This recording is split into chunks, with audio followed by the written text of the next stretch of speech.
안녕하세요. 맥키네지 투자 클럽입니다. HLB 미 FDA 항암제 시장을 뚫은 유한양행 레르라자 관련되는 이제 계보를 잇는 이제 후속 이제 약물 중에서 이제 리보세라립의 이제 기대감도 이제 계속 올라가고 있는 상황이죠. 자, 오늘은 이제 장중 주가가 이 85,700원 정도 양봉 흐름 진행 중인데요. 이 부분 한번 살펴보겠습니다. 자, 이번 주 수요일 이후부터는 사실 이제 유한양행과 오스코텍의 주가에 제약바이오 전체적인 어떤 이제 수급 영향을 지속적으로 받고 있고, 오늘도 이제 그런 흐름이죠. 수요일 날에는 장 초반에 강한 흐름 이후에 이제 빠지면서 전반적인 제약바이오주들이 빠졌고, 어제는 반등이 그렇게 세지는 않았습니다만 추가 하락은 좀 제한적인 부분들이 영향이 HLB 종목들에도 영향이 있었고, 오늘은 또 유한양행하고 이제 오스코텍이 이제 장중 10% 넘게 일단 반등세가 나오면서 HLB 쪽도 이제 전반적으로 이제 양봉 진행들을 하고 있는 어떤 상황이다. 자, 그런 관점에서 이제 기사 관련되는 부분들도 계속 나오고 있습니다. 과거에는 이제 FDA 허가가 상징적인 어떤 부분에 거쳤다라고 하면 이제 코로나 이후에 SK바이오팜이라든지 이제 이번 유한양행 사례도 단순히 상징적인 부분에 끝나는 것이 아니라 이 존슨앤존슨 같은 경우에는 1년에 이제 1조 이상의 블록버스트를 지금 생각하고 있는 상태이기 때문에 라이센스 아웃입니다만 이제 로얄티라든지 남아있는 이 마일스톤, 그리고 이제 기업의 리레이팅 관련되는 부분은 중장기적인 어떤 호재를 분명 가지고 있기 때문에 후속 이제 신약 개발로 이제 FDA 허가를 준비 중인 이제 리보세라과 캄넬주막 같은 경우에도 기대감은 여전하다, 이렇게 봐야 되겠죠. 그래서 이제 미국의 항암제 시장을 뚫은 렉라자 관련해서 계보를 잇는 리보세라님, 상반기까지만 하더라도 사실은 리보세라님이 가장 먼저 FDA 허가의 선봉에 쓸 것으로 생각했습니다만, 이 올달에 이제 시알레터를 받고 난 다음에 일단 이제 그 부분들은 렉라자에 갔습니다만, 이제 9월달 리서브미션에 관련되는 부분과 이후에 이제 최종 허가까지 어떤 기대감은 여전한 상황이다, 이렇게 봐야 되겠죠. 그래서 시장에서는 이 9월달 금리 인하와 더불어서 FDA 이제 허가를 노리고 있는 후속 주자들에 대한 어떤 관심도가 높아지고 있죠. 그래서 가장 대표적인 게 HLB의 리보세라님입니다. 그래서 이제 렉라자 관련되는 부분들도 여기도 이제 표적 항암제거든요.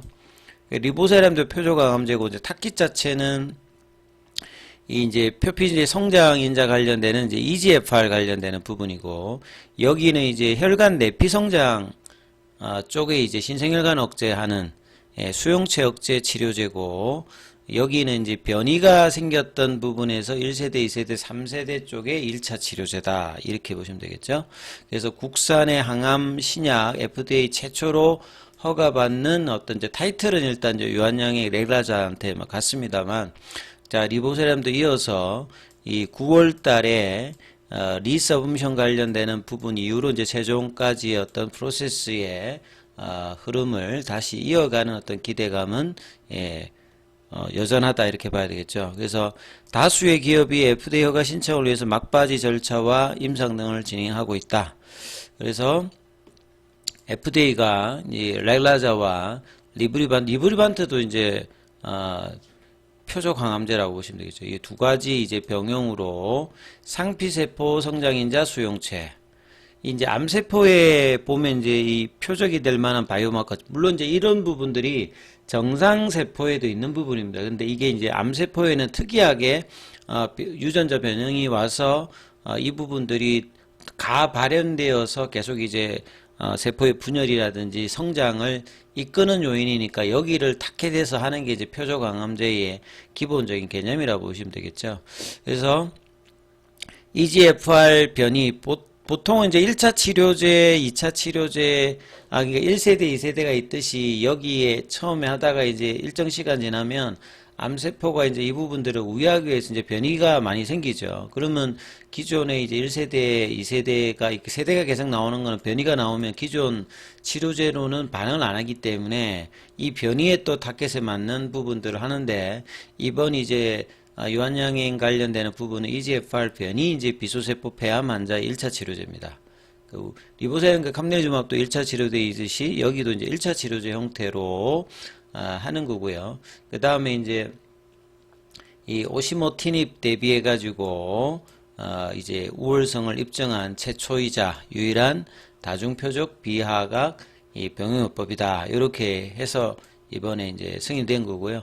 앞서 말씀드렸던 여기는 이제 라이센스 아웃 형태이기 때문에 직판으로 이제 준비하고 진행하기 때문에 이제 매출하고 수익성 관련되는 부분들은 좀 차이가 있다라고 보셔야 됩니다. HLB 쪽하고. 그럼에도 불구하고 유한영행이 이제 초기에 2018년도에 이제 라이센스 아웃을 할 때 총 계약 규모 자체가 1조 6천억 대이기 때문에 이제 출시를 그 허가를 받았으니까 여기에 대한 마일스톤, 그 다음에 각국의 이제 또 허가와 출시에 따라서 계속 이제 지속적인 남아있는 마일스톤 관련되는 부분들을 이 유한양행하고 오스코텍하고 이제 제너스코가 6대 2대 2 이렇게 뭐 몇 년 동안 이제 받을 수 있는 어떤 이제 포텐셜이 높아가고요.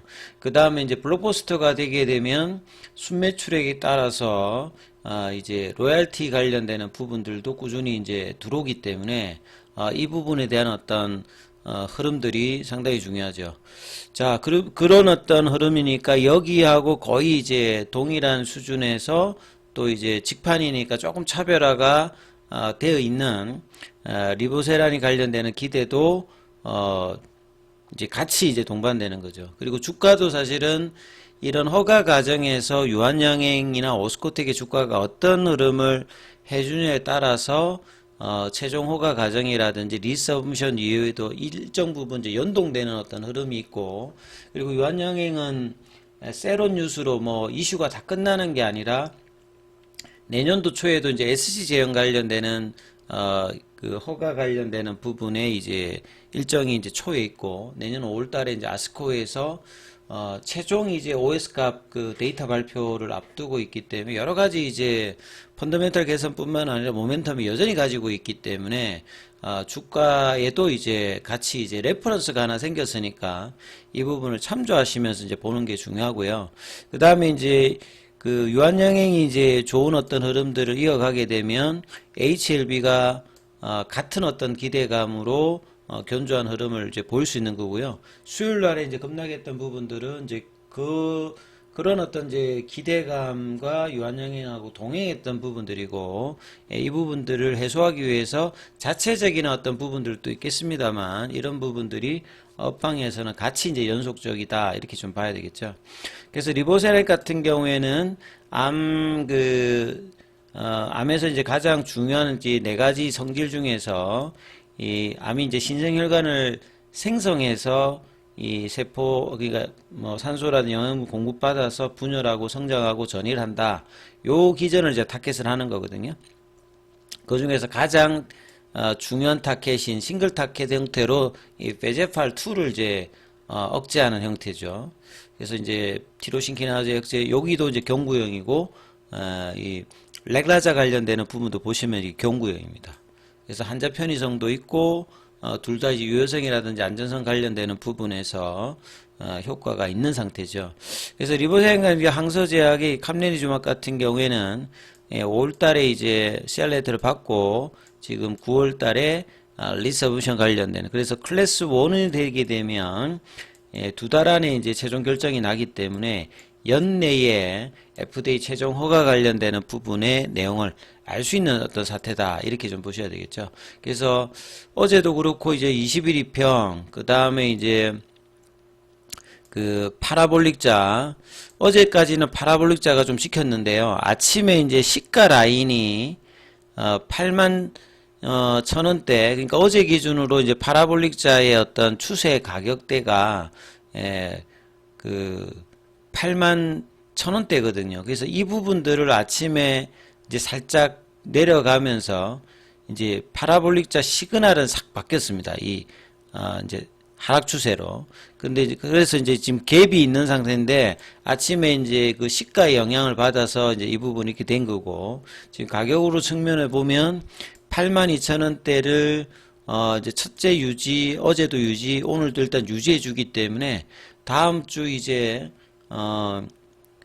화요일, 수요일까지 이제 이 흐름을 유지하면서 계속 견조함을 보여주든가 아니면 이제 거래량을 동반하면서 수요일 날에 나왔던 이제 연봉의 시가 라인을 도전하는 흐름이 나오는 뭐 요런 형태라고 일단은 예상을 할 수 있거든요.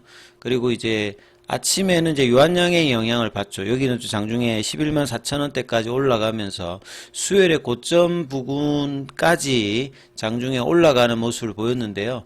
HLB는 그러면 이제 수요일 날 시가 라인까지는 지금 안 올라가 있는 상황이지 않습니까? 그래서 장중에 분봉을 보시게 되면 85,700원. 그래서 85,000원대를 유지하면서 이제 2시 반 이후에 종가 관리 흐름을 하게 되면 다음 주에 이제 그 시도를 할 수 있는 어떤 흐름의 차트를 만드는 거고요. 거래도 이제 어제가 거래량이 130만 주였고 지금 이제 한 97만 주대이기 때문에요. 100만 주 정도의 흐름으로 한 8만 주 8만 5천 원대 부근 위로 관리하는 흐름 모습이 중요하고 이제 3거래일 만에 일단 프로그램 쪽에서는 매수의 전환이 들어왔고 그 다음에 이제 현물 쪽에서 보시게 되면 어제 신한 빼고 난 다음에는 기존에 이제 매도 쪽은 이제 매수로 바꿨는데 오늘도 신한도 이틀 매도를 하고 강하게 하고 이제 오늘 다시 매수로 바뀌었거든요. 그리고 이제 한국투자는 어제에 이어서 오늘도 일단 매수. 그러니까 공매도 쪽에서는 이제 이 부분들이 변화되었고 최근에 이제 모건스탠디라든지 JP모건 쪽은 지금 이 창구 쪽 상위에 나와 있지 않습니다. 이제 요런 흐름 좀 특징적이다 이렇게 보실 수 있고요. 그 다음에 이제 뭐 패시브 쪽의 이제 흐름들을 장중에 좀 살펴보면 오늘은 이제 투신이 이제 3거래일 만에 다시 일단 매수를 해주면서 양매수 흐름을 일단 보여주면서 견조한 흐름을 전반적으로 이제 제약바이오주들이 좀 보여주면서 반등이 나고 있는데 수요일 날 하락에 이제 반 정도까지 올려준다면 현재 고점 대비해 가지고 한 10,000원 정도가 결국 뭐 빠졌다라고 보면 한 5,000원 정도 그러면 이제 한 85,000원이나 87,000원 정도까지 올라와 뭐 줘야 되는 어떤 상황입니다. 그 정도가 돼야 이제 좀 제대로 좀 반등과 다음 주에도 그 부분이 이어질 수 있기 때문에 그래서 종가 관리는 이제 85,000원 위로 흐름들을 만들어내는지 여부 그리고 계열 종목의 어떤 흐름에서는 지금 HLB가 일단 가장 강하기 때문에 이 흐름들을 견조하게 2시 반 이후에도 이어가는지 여부를 좀 체크하시면서 흐름 보셔야 되겠습니다.